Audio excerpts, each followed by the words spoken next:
3 international trips to 3 different countries, which I have gone just because of the commissions. The digital transformation and the tools and the integrated tools that sales folks have at this point in time is really, really great. Achieving the sales numbers or the targets is very essential, right? So I think that's why their companies hire you. Sales changes someone's lifestyle, like, from a middle class, to your upper middle class, or whatever the lifestyle you want to live, right? So sales can give you in the shorter time period, basically. Hi Anish, welcome to Off the Script. Hey Praveen, thanks for taking this initiative. Thanks for coming again, Anish. We've been it's been 8 months since we've met face to face, but Yes. We've been discussing over the phone call and some things that we can start related to sales, and I think that's how we are here in Off the Script. Right? Yes. So yeah, that was a nice initiative, Praveen. So as you said, it's been 8 months since we started, right? So I was more curious once you started. You have a close to more than a decade of experience in sales, right? So what made you take up this decision of starting Off the Script as a podcast? Right. So like you said, just to give a gist about what I do, and I have more than a decade of experience, as you said, completely into sales, and I got an opportunity to work with different organizations throughout my career.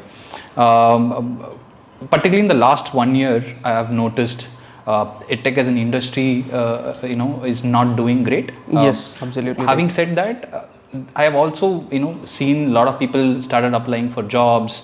While they applied for jobs, people were able to crack successfully, moving to different organizations. A lot of folks were not able to do that successfully as well. While people reached out to me asking or seeking for help, here and there I was able to do it successfully, but I was not able to, fulfill or address the challenges of all the people. So I think that's one of the reason I wanted to start a podcast. And while I wanted to start this podcast, when you were the first person that I was thinking about, and what made you think that you can also be a part of podcast, and what is your perspective of helping people? That's nice. Thanks for asking me once again, right? So I also believe, right? So since we are getting so much of requests over our LinkedIn, over a personal message and everything, right? So people are in a dilemma: how will sales work, or how do I upskill myself in sales, or either I should make a transition out of sales, right? So these all were a question mark. Whereas I was, as you said, like I was also not able to answer everyone, or I was also not able to be helpful to everyone. So at this point, I believe, okay, so through this podcast, probably we could serve more number of people than we individually be able to help people. So that is the only sole reason why I am also with you on this, Praveen. Right. So Praveen, since we are starting this, right? So I believe, as we discussed, you have a 10 years of experience, right? So one point, like, why do you think, like, or what is the landscape changes that has happened in sales all over your career, basically? While to talk about the landscape, since when I started back in 2012, around 2012, we hardly had any CRM. So probably, I believe you started when I was in my 12th grade. Not that old also.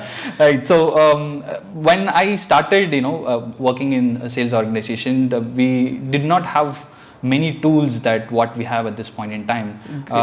Predominantly, we used to work in Excel. We do a lot of cold calling. The customer, winning the trust of the customer is kind of tough, being we are not digitally present so much, or we will not be able to present ourselves digitally so much. But one thing that I've seen right now, or able to see right now, is the digital transformation and the tools and the integrated tools that sales folks have at this point in time is really, really great. I could see that in LinkedIn, people are able to go educate others on how they are able to do that, work successfully. Are they able to give the tips? And you have a lot of YouTube videos out there to educate yourself day in, day out to how do you perform in sales better day in, day out. I think that's something that has changed drastically over the last 10 years, right? So having said that, I believe customers have also now been empowered much, right? So about the information. Previously, you also feel like it was only product selling which was happening in the market, right? But then now, if you see, people have changed to solution centric also. So how do you see that? I agree with you on that. Now, back then majorly it used to be product selling. Our focus is towards how do I sell this product to the customer and how do I win this customer at that point in time. But now I think it's more of a relationship building. How do I engage my customer better via phone call, via email, and do I customize something for my customer? Do I is there any way that I can get more personalized with the customer so that he understands and I win the trust of the customer? I think that's something that has changed very, very drastically, Anish, like you said. Got Having said that, there is one more thing that I wanted to ask. Yes.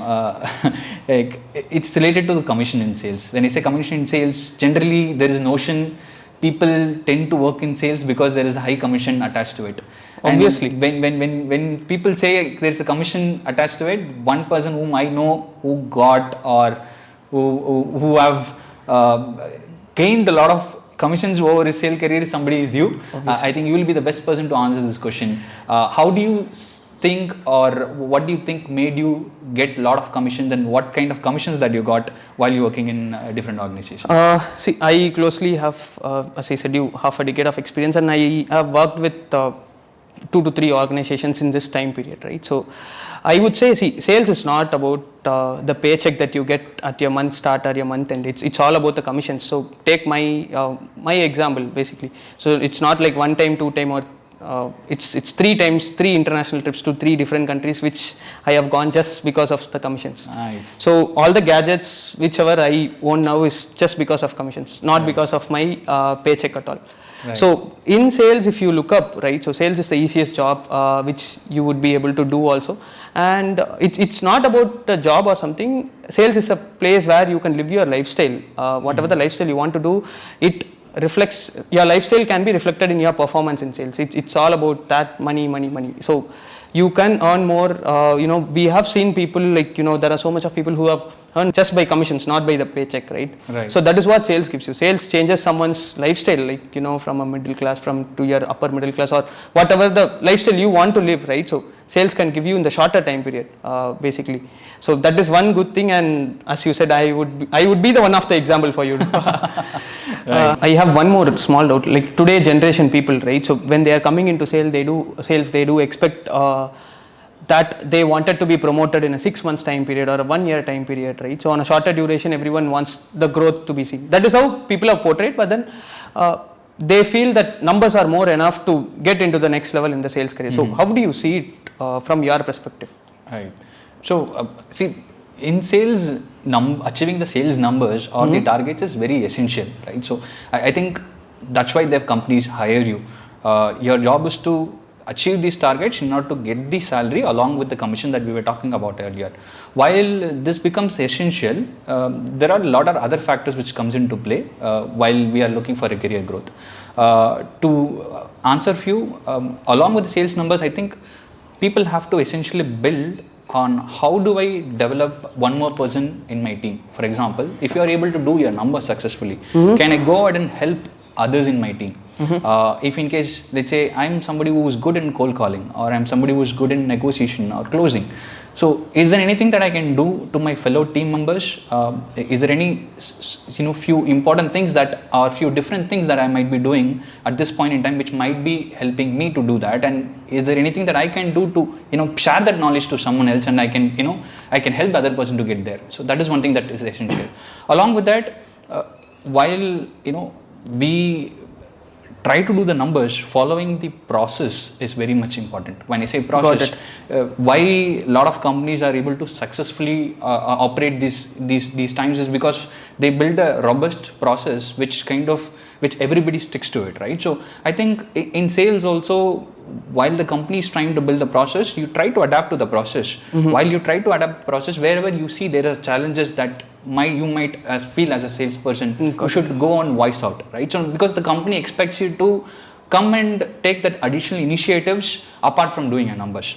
The initiatives can be one, trying to help fill up yours. It can be the additional responsibilities that you might be taking, or the additional things which help the company to grow, right? So while the company is growing, of course, the first person the company can think about is going to be you, right? Obviously. So I think that's one of the angle people should be looking at when they look at growth. not just then they should not be focusing only towards their daily numbers or the weekly numbers or the monthly numbers. Right?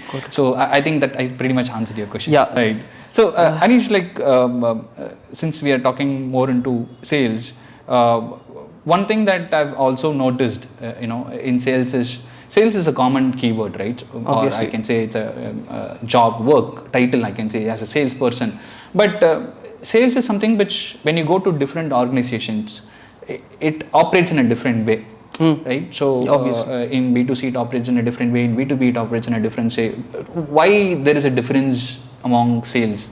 Say why it is like something which, like, sales is just a sales, why it is different in different organizations, why the roles are different? What is your take on that? Nice question to answer, but then we have to be very cautious on answering this, right? Why? So Why so? as you said, right, so there was half of the answer was there in your question. Making it more clear, let's take, you sell it to different kind of peoples, right? So basically, as I do see, there is a cultural change among one method of selling to another method of selling. Let me tell you an example. As you said, B2C, whereas I will be focusing on individual customers, right? So where my interaction should be on a different way. When it's coming to a business to business, basically I am gonna sell my product to someone who's running up a business.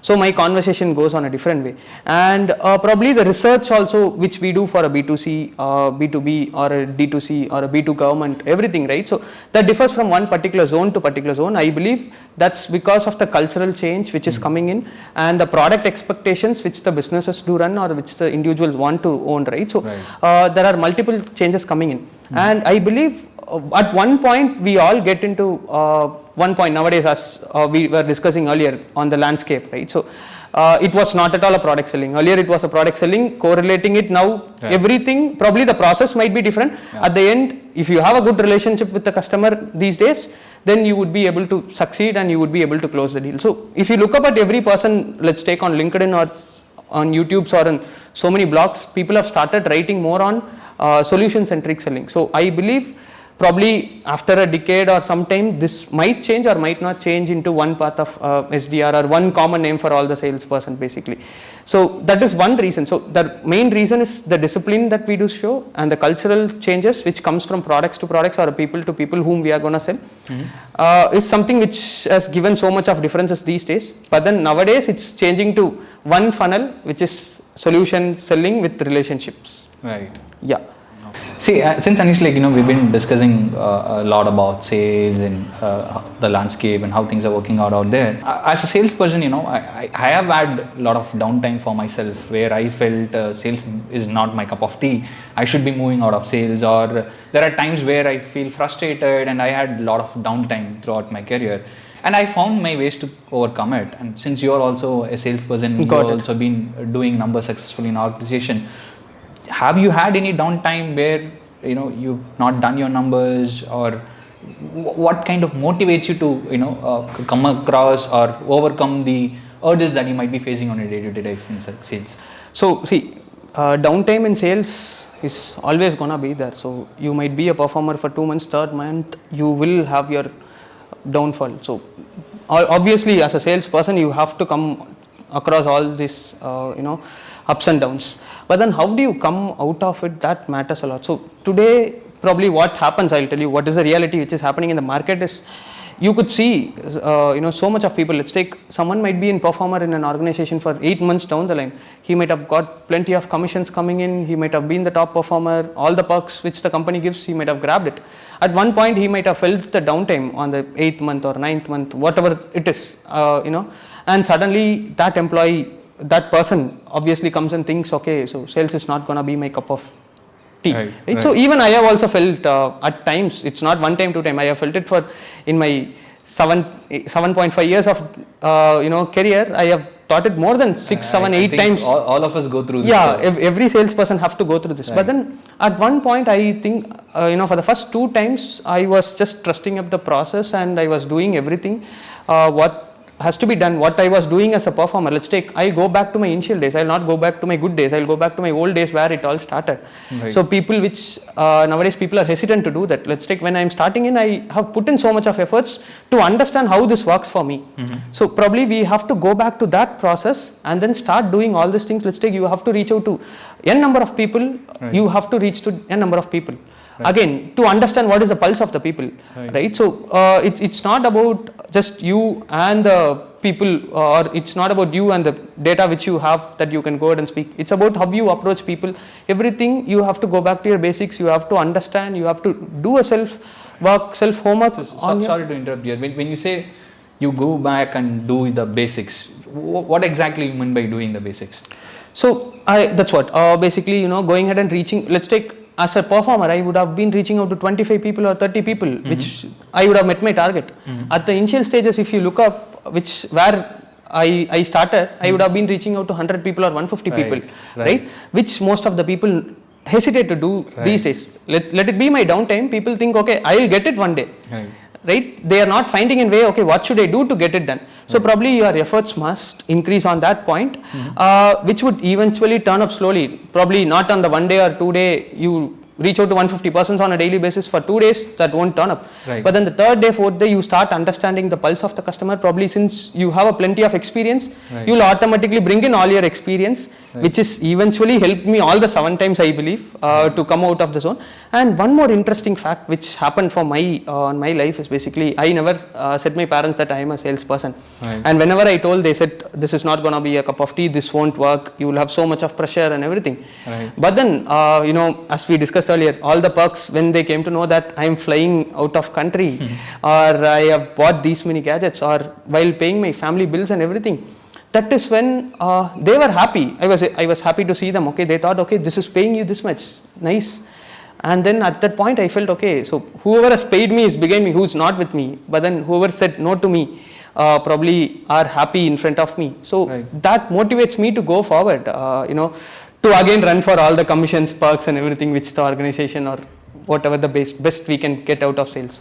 So I believe I would tell everyone, whenever you have a downtime, go back to the basics. Think this is your first week in this job, what are the efforts that you would blindly believe this process which your trainer or your sales manager would have told you. Do that repeatedly. It's people nowadays take that as an ego also when we tell a performer to do what he was doing earlier, right? So I believe that if that culture is being stopped, or if people start taking this culture very lightly and as an useful thing, probably I don't think so they can they'll have the downfall time for the longest period, or they might not feel, okay, sales is not going to be my cup of tea or anything. That's I love that answer, Anish. Praveen, I was listening whatever you are telling, right? So I have one question which I was curious to ask you from the first, but then I did not get a chance. I wanted to have it right away, else I might forget that question also.